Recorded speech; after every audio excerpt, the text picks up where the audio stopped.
Jadi Bapak Inang, melalui firman Tuhan hari ini ada hal yang penting kita renungkan.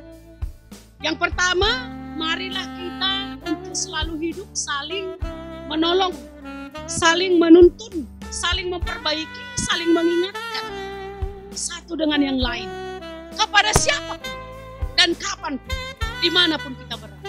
Ini tugas tanggung jawab kita bersama. Lang salah kampa ingat ko now, lang salah niyo pa ingat ko orang tua, lang salah jemaat pa ingat ko parhorja. Tidak salah itu, karena melalui firman Tuhan hari ini Paulus juga mengingatkan kita supaya saling menolong, saling menuntun, saling menegur, saling mengingatkan, tetapi dengan hati yang lemah lembut, jangan dengan kemarahan, tapi dengan hati yang lemah lembut dan melihat tepat waktu, melihat kondisi, jangan di segala waktu, di segala musim, lantas kita mengatakan teguran itu kepada seseorang tidak pas juga seperti itu. Kamu yang rohani pasti tahu kapan, di mana mengingatkan seseorang. Jadi tugas kita bersama. Yang kedua, mari kita bersama-sama Bapak Inang saling menguji pekerjaan kita sendiri. Gak usah dilihat-lihat pekerjaan orang lain. Gak usah dinilai-nilai pekerjaan orang lain. Gak ada hak kita untuk menilai pekerjaan orang lain.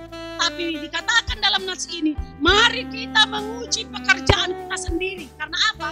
Karena kita yang bertanggung jawab akan apa yang kita lakukan.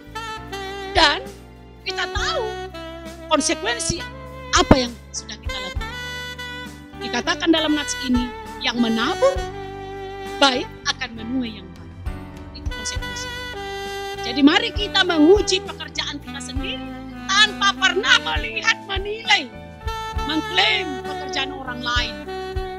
Karena apa Bapak ini? Karena demikianlah cara hidup kita sebagai orang Kristen yang sesuai dengan kehendak daripada Tuhan. Lalu yang ketiga, hal yang sangat-sangat dan tidak boleh diabaikan adalah jangan kita jemu-jemu baik. Lakukan setiap kesempatan dengan hal-hal yang baik. Karena itulah tugas tanggung jawab kita. Dan yang terakhir Bapak Inang, ini adalah kesempatan. Kata lagu yang sangat viral. Oleh karena itu, lakukanlah kesempatan ini. Berbuat baiklah kepada semua.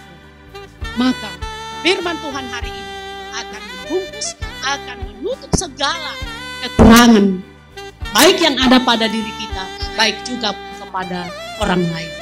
Kasih inilah menutupi segala-galanya. Kasih akan menolong kita untuk memahami, mengerti akan orang lain. Amin.